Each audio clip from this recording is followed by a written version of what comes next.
She did not scream when she discovered the truth. That, perhaps, was the most telling thing of all. Miss Cordelia Bassett stood in the amber glow of a single oil lamp, her fingers pressed flat against the cold stone wall of Ravenscroft Manor's east corridor, staring at the man she had known for 3 weeks as Mr. Hayes, quiet, broad-shouldered, perpetually watchful Mr. Hayes, and she felt not terror, not outrage, but something far more ruinous. She felt the slow, terrible unravelling of every careful wall she had ever constructed around her heart. Because Mr. Hayes was not Mr. Hayes at all. The seal on the letter clutched in her trembling hand confirmed what the candlelight had already begun to whisper. The wax bore the crest of the House of Whitmore, and the name signed at the bottom, in that precise, restrained hand she had seen scratching notes in ledgers, in margins, on maps, read, Edmund Reginald Whitmore, Duke of Ravenscroft. Her bodyguard was the Duke himself, and she, Cordelia Bassett, daughter of a ruined baronet, companion to a countess, a woman of no particular fortune and even less social currency, had spent 3 weeks arguing with him about the correct shelving of agricultural texts in his own library. To understand how such an extraordinary circumstance came to pass, we must travel back to the evening of the 14th of October, when Cordelia first arrived at Ravenscroft.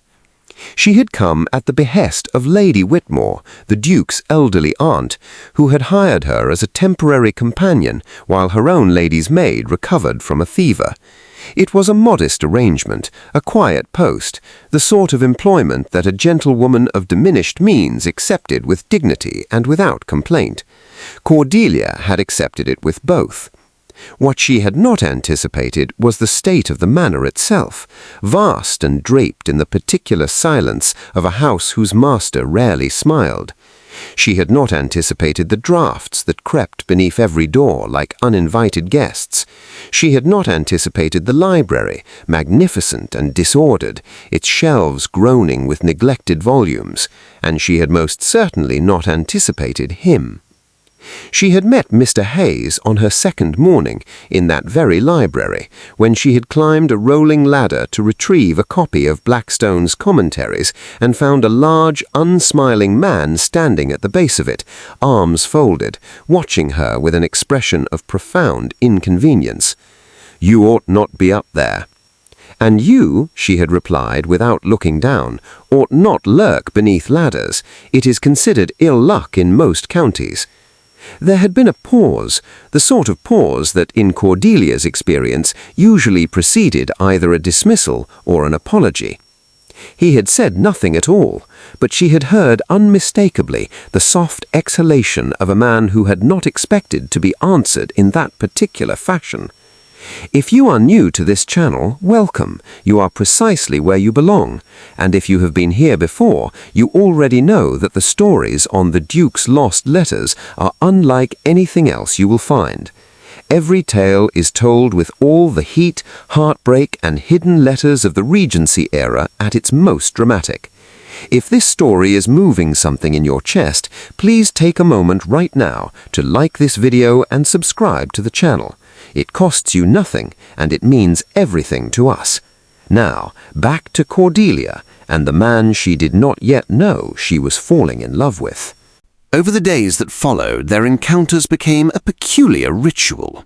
He appeared always at the edges of her routines, in the corridor when she walked to Lady Whitmore's chambers, in the garden when she took her morning air, at the far end of the dining hall during servant suppers, though he never seemed to eat, only to watch.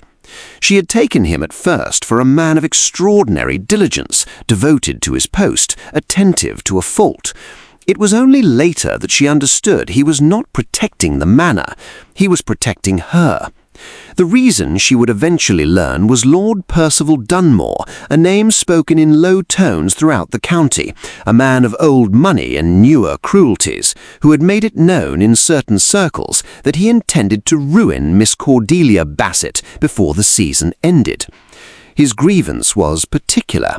The previous spring, at a London assembly, Cordelia had refused to corroborate his flattering account of his own conduct in a legal dispute. She had told the truth instead. It was, by all accounts, a very small act of honesty. To Lord Dunmore it had been an unforgivable one. He had written to associates in the north. He had hired men with disagreeable intentions. He had set in motion a quiet, methodical campaign against a woman whose only weapons were her composure and her wit. And Edmund Whitmore, the Duke of Ravenscroft, a man who had built his entire reputation upon detachment, upon the precise management of distance between himself and the rest of the world, had learned of it through his solicitor, and made a decision so irrational, so entirely unlike himself, that his secretary had asked whether he was feverish. He had disguised himself as his own guard and ridden ahead to Ravenscroft 2 days before Cordelia's arrival to watch over a woman he had never met. The reason he had given his secretary was strategic. Personal involvement could be denied. A duke appearing as a defender of a ruined baronet's daughter would generate the very scandal Dunmore hoped to manufacture. That was the reason he had given. It was not, as it transpired, the whole truth. The whole truth was this. Edmund Whitmore had heard from 3 entirely separate sources that Miss Cordelia Bassett was the only person in recent memory who had stood before Lord Dunmore's assembled consequence and simply told the truth. No calculation, no flattery, no nervous retreat into pleasing fictions. She had told the truth, and she had stood very still while she did it, and she had not apologized afterward. For a man who had spent his entire adult life surrounded by people who told him precisely what they believed he wished to hear, whose every entrance into a room rearranged the honesty of those within it, this intelligence had struck him somewhere unguarded. He had wanted to see it for himself. And now, 3 weeks into the most peculiar investigation of his life, he was standing in a corridor at 11:30 in the evening, watching Cordelia Bassett hold his letter in her hands, and he was utterly, helplessly undone. We are at the heart of our story now, and if your own heart is beating a little faster, then you know exactly what this channel is made of.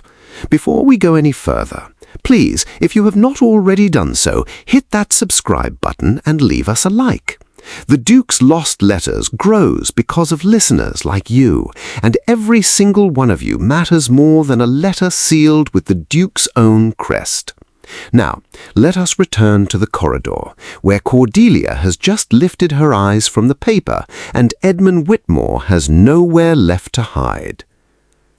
"You are the Duke," she said. It was not a question. "I am." His voice was the same. That was the most disorienting thing, the same low, unhurried voice she had argued with about Blackstone, about drainage systems, about whether Byron was overrated. "I owe you an explanation." "You owe me," she said carefully, "considerably more than that." He stepped forward into the lamplight, and without the pretense of Mr. Hayes between them, he was somehow both more and less formidable. More because the breadth of him and the weight of his title now occupied the same space, less because his countenance, that severe, composed countenance she had never once succeeded in flattering, even accidentally, was fractured at the edges with something she recognized: apprehension. "Dunmore intends you harm of the sort that destroys without leaving marks, your reputation, your prospects, your ability to earn your living." He paused. "I could not allow it." "You could not allow it," she repeated slowly, "and so you chose, of all the considerable resources available to a duke, to follow me personally about a manor house for 3 weeks, argue with me about the Enlightenment, and pretend to be employed by yourself." A long silence filled the corridor. "When you present it in those terms, it sounds somewhat irregular." "It sounds," said Cordelia, "like the act of a man who could not think of a better excuse to remain in a room with me." The silence that followed was of an entirely different quality. Edmund Whitmore, Duke of Ravenscroft, a man who had never in his adult life been read so precisely, so swiftly by another human soul, found that he had no argument to make. He had spent 3 weeks waiting for her to flatter him, as everyone did. She never had, not once. And he understood, standing in that cold corridor with the lamplight guttering between them and the whole sleeping manor around them, the Duke of Ravenscroft smiled, truly smiled, for longer than either of them could have reckoned. Not because she had said the right thing, but because, as always, she had simply said the true one. And that, dear listener, is where the letters begin.